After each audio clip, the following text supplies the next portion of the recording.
اصدقائي معلومة صادمة، معلومة صادمة والاول مرة بحياتي اعرفها. هاي اللعبة سينتز رو 4 لها علاقة بلعبة سينتز رو 4 جيت اوت فروم هيل.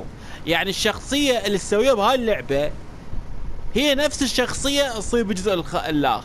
يعني هاي شكلها، شفتوا؟ حفظتوا شكلها؟ هسه ندخل على ذيك اللعبة ونشوف نفس هاي الشخصية.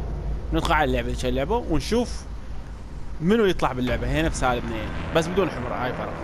باعوا دخلنا البنية نفسها، باعوها. هايات البنية شعرها اسود. هسه ننخطف بعدين، بس انا قلت اوريكم شكلها. هسه نفس هاي البنية نغيرها لولد وتسوي واحد اسود.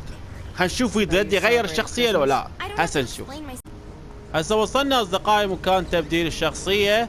راح نبدل شخصية هاي البنية الى ولد اسود قلنا، على مود نشوفها باللعبة ذيك تأثر، ذيك غير لعبة.